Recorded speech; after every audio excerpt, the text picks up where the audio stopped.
सबसे पहले तो माइकल वॉन के साथ आप हैं जो उन्होंने पेशगोई की है, या आप कहते हैं कि नहीं अभी मैं इस दौड़ का हिस्सा नहीं बनना चाहता? कबल वक्त कहना। बहुत बहुत शुक्रिया। सुबह बखैर इमरान आपको और अरमला को। और आप दोनों इस वक्त हाउस जॉब कर रहे हैं, अगर मैं डॉक्टर हूं तो आप हाउस जॉब कर रहे हैं दोनों, ठीक है। और जो माइकल वॉन की बात की, माइकल वॉन अकेला कुछ न कुछ करता रहता है, लेकिन तवक्को तो यही है, लोगों को बड़ी तवक्कुआत वाबस्ता हो गई। जिस तरह से साउथ अफ्रीका ने श्रीलंका को 190 रन के बड़े मार्जिन से हराया, तो पाकिस्तान के लिए एक उम्मीद की छोटी सी किरण रोशन हुई है।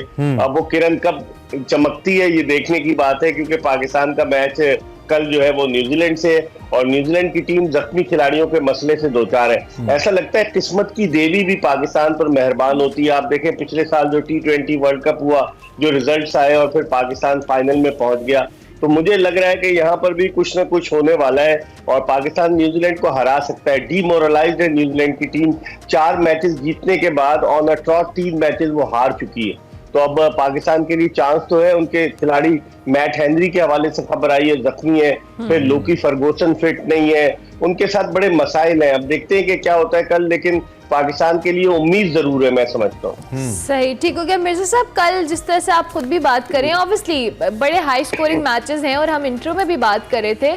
अब कल जिस तरह से इंडिया ने इतने बड़े टारगेट पे दूसरी टीम को ऐसे ढेर किया, ये बड़ी अलार्मिंग सी बात है। दो कि इंडिया बहुत अच्छा खेल रही है इस टूर्नामेंट के अंदर, लेकिन पाकिस्तान अभी कुछ उम्मीद की किरण जिसकी हम बात कर रहे हैं, इसके लिए पाकिस्तान को भी बड़ी जान माननी पड़ेगी, चाहे वो बड़ी टीम है या छोटी टीम है। अच्छे मार्जिन को लेके चलना पड़ेगा, तो इस हवाले से भी कहिएगा। देखें, पाकिस्तान को न्यूजीलैंड के खिलाफ जीतना है। एक तो वो जो लोगों ने कैलकुलेट किया है कि पाकिस्तान न्यूजीलैंड को या तो 83 रन से हराए, पहले बैटिंग करे, या जो टारगेट मिलता है उस टारगेट को 35 ओवर में अचीव करे। लेकिन हैरत है श्रीलंका की टीम पर। आप देखें 17 सितंबर को यही श्रीलंका की टीम 50 रन पर ढेर हो गई थी, आपको याद होगा, एशिया कप के फाइनल में कोलंबो में, और 15 ओवर भी नहीं खेल सकी थी। और कल भी 20 ओवर नहीं खेल सकी, कल 55 रन पर ढेर हो गई। तो क्या जादू किया हुआ है भारतीय बॉलर्स ने श्रीलंकन बैटिंग पर कि श्रीलंका की टीम बिल्कुल ही गिरी हुई नजर आ रही। हालांकि माहिला जयवर्धने उनके साबिक कप्तान जो है वो श्रीलंकन क्रिकेट टीम के कोच है, लेकिन समझ में नहीं आ रहा। बहरहाल भारत जो है इनविंसिबल है। ऐसा लग रहा है कि भारतीय क्रिकेट टीम को अब कोई रोकेगा नहीं, और अगर रोकेगा तो पाकिस्तान रोकेगा। अगर पाकिस्तान नंबर 4 पे आता है और भारत नंबर 1 की पोजीशन मेंटेन करता है, तो फिर semifinal Pakistan versus India Kolkata में होगा। और आप अंदाजा लगाए इमरान और अरमला कि उस वक्त कमर्शियल का रेट क्या होगा। आप अंदाजा लगाए कि 10 सेकंड के कमर्शियल का रेट जो है वो तकरीबन करोड़ों रुपए का होगा।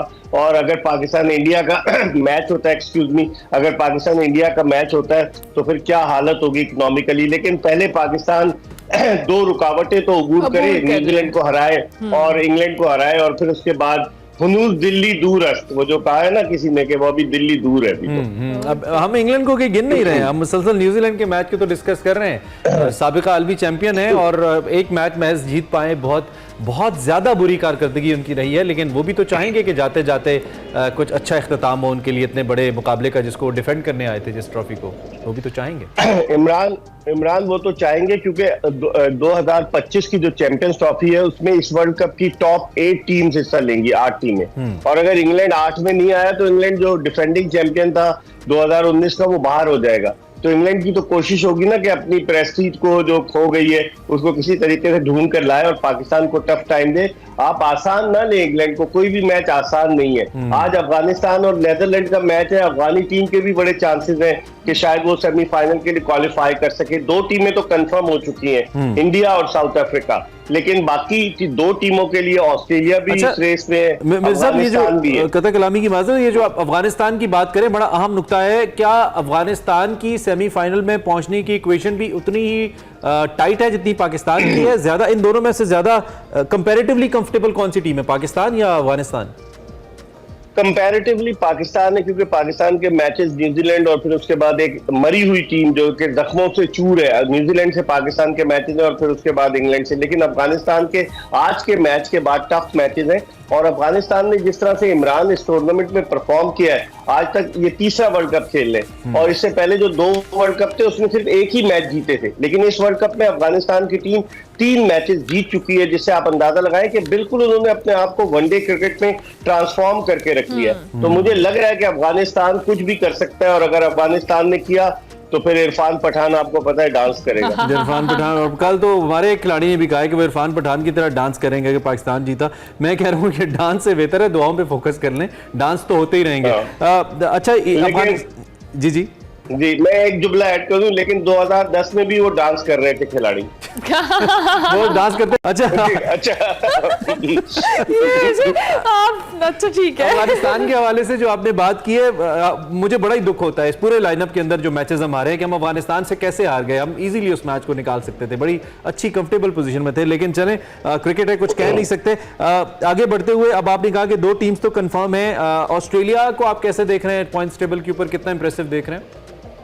देखिए इमरान, पाकिस्तान की टीम ऐसी टीम है जो आउट ऑफ फॉर्म टीमों को और आउट ऑफ फॉर्म बैट्समैनों को जो है फॉर्म में लेकर आती है। ऑस्ट्रेलिया को हम फॉर्म में लेकर आए, जो उन्होंने बेंगलोर में हमारी पिटाई की, और जो जिस तरह से डेविड वार्नर जो है वो फॉर्म में आए, तो ऑस्ट्रेलिया ने अब आहिस्ता आहिस्ता टेक ऑफ कर लिया। हालांकि मिचेल मार्श उनके जो ओपनर है वो फैमिली रीजंस की वजह से वापस चले गए, लेकिन ट्रेविस हेड आए ओपनर, उन्होंने भी परफॉर्म किया।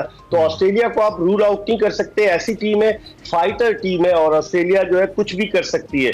मुझे लग रहा है कि ऑस्ट्रेलिया अपना पूरा जोर लगाएगा कि कम से कम सेमीफाइनल के लिए जरूर क्वालिफाई करे। ठीक है, सेमीफाइनल के लिए क्वालिफाई करे। अच्छा मिर्जा साहब, ठीक है, अब दूसरी जानिब अब जरा दोबारा से पाकिस्तानी टीम के ऊपर आते हैं। ऑब्वियसली आप लोग इन सारी चीजों को और इंग्लैंड को, न्यूजीलैंड को हमने डिस्कस किया, लेकिन पाकिस्तानी टीम अभी जो आगे मैचेस हैं, चाहे वो छोटी टीम से हैं या बड़े टीम से है, पाकिस्तानी टीम की जो परफॉर्मेंस है वो ऑब्वियसली हमारे लिए बड़ी इंपॉर्टेंट है, क्योंकि अभी जिस तरह बांग्लादेश में हमने कोई इतने मैचेस हारने के बाद एक दफा हमारे अंदर जोश आया और हमने बहुत जबरदस्त परफॉर्म किया, ये जोश बरकरार रखना बड़ा जरूरी है और उसके लिए टीम का मोमेंटम, ये सारी चीजें बड़ी मैटर करती हैं। How do you see this factor? जोश के साथ साथ अरमला होश की भी जरूरत है, खाली जोश ही ना दिखाएं। हम आपके शो की एंडोर्समेंट कर रहे हैं, आपको समझ नहीं आ रही जोश जगा देगी। मैं कहता हूँ होश उड़ा दे, जब कहते हैं होश उड़ा दे। ये भी होता है ना कि हम लोग जो है अगर दिमाग से खेले, हमारी टीम अब माशाल्लाह से, और फिर कंट्रोवर्सी से निकल कर आई है ड्यूरिंग द टूर्नामेंट। ये आ गया जी, पाकिस्तान जब हार गया कि ये टीम जो है बाबर आजम और इंतजामुल हक की टीम है, क्रिकेट बोर्ड ने डिसओन कर दिया उसको प्रेस रिलीज के जरिए, और फिर उसके बाद वही टीम जो है मैच जीत गई। जब हम टीम जीती तो फिर क्या सूरत हाल होगी, और वो टेक ऑफ कर रही है। मुझे लगता है लड़कों ने सुन लिया है। नहीं सुन लिया है, अच्छा खेल रहे हैं, बिल्कुल बिल्कुल। अच्छा मेरे साथ टाइम कम है, मैं जरा एक और बड़ा पब्लिक इंटरेस्ट का क्वेश्चन है पाकिस्तान क्रिकेट बोर्ड के हवाले से। आज सुना है ज़का अशरफ साहब के बारे में बड़ा इंपॉर्टेंट दिन है, आप चूंकि कनेक्टेड रहते हैं बोर्ड के मामलात में भी, और शायद आफरीदी साहब की एक बड़ी अहम मुलाकात अनवारुल्लाह काकड़ साहब से, केयर टेकर पीएम। आप बोर्ड के मामलात किस जानिब जाते देख रहे हैं, कोई खास बड़ी तब्दीली देख रहे हैं? देखिए ज़का साहब ने पूरा जोर तो लगाया, और उनके लिए पॉलिटिकल बेसिस पर भी कि उनको वर्ल्ड कप के इख्तिताम तक रहने दिया जाए, लेकिन जो हालत है, कल जो आर्टिकल छपा है कि एक वेबसाइट ESPN क्रिकेट इन्फो पे आपने देखा होगा, तो लगता ही है कि सारी चीजें ज़का साहब के खिलाफ जा रही है, और 4 नवंबर के बाद शायद वो PCB के चेयरमैन न रहे। शाहिद आफरीदी की महज इत्तलात है, पहले शाहिद आफरीदी की ये इत्तला थी कि इंटरम सेटअप में उनको सूबाई वजीर बराए बैनुल सूबाई राब्ता लगाया जा रहा है कि जिसमें वो खेलों को भी देखेंगे। तो मुझे लगता है कि शाहिद आफरीदी उस समत में चले जाए, कहीं वफाकी वजीर न बन जाए, जिस तरह हमारे दोस्त अनीक अहमद वफाकी वजीर बन गए। तो मुझे लग रहा है कि कोई ऐसी सूरत हाल है, लेकिन ज़का साहब is trying to survive himself, लेकिन बज़ाहिर मुश्किल नजर आता है। और इन केस अगर इस पॉइंट ऑफ टाइम पे ये तब्दीली होती है तो ये कैसी होगी क्रिकेट बोर्ड के लिए अगर ज़का साहब नहीं रहते? देखिए इमरान, अब फरवरी में इलेक्शन का ऐलान हो चुका है, तो 3 ही 4 महीने रह गए, तो हो सकता है एक इंटरम सेटअप मजीद आए, और वो इंटरम सेटअप फरवरी तक रहे, ताकि जब फरवरी में कोई इलेक्टेड प्राइम मिनिस्टर आए, वो पेट्रन है, तो फिर वो एक परमानेंट 3 साल के लिए पाकिस्तान क्रिकेट बोर्ड के चेयरमैन का तकर्रुर करे। अभी तो आपने शुरू में कहा, अभी तो हम लोग ऑक्सीजन पर है, वेंटिलेटर पर है, एडॉक सिस्टम पर हम चल रहे हैं। 22 दिसंबर 2022 के बाद से पाकिस्तान क्रिकेट में एडॉकिज्म नाफिज है ना, तो अब मुझे लगता है कि इलेक्शन के बाद ही एक परमानेंट चेयरमैन आएगा, और उससे पहले कोई उबूरी सेटअप जो है वो अरेंज किया जाए, यानी कोई मैनेजमेंट कमेटी वगैरह बनाई जाए। अच्छा ठीक है sir, thank you very much Mirza साहब, थैंक यू, आपने हमें ज्वाइन किया। Have a very good day, enjoy कीजिए, अच्छा गुजारिए और अपना ख्याल रखिए। मिर्जा इकबाल बेग साहब हमारे साथ मौजूद थे, क्रिकेट पे तज्जिया हम ले रहे थे रेन के हवाले से। As Amla said, it may disturb the game, but obviously मुझे लगता है कि मैच तो होगा।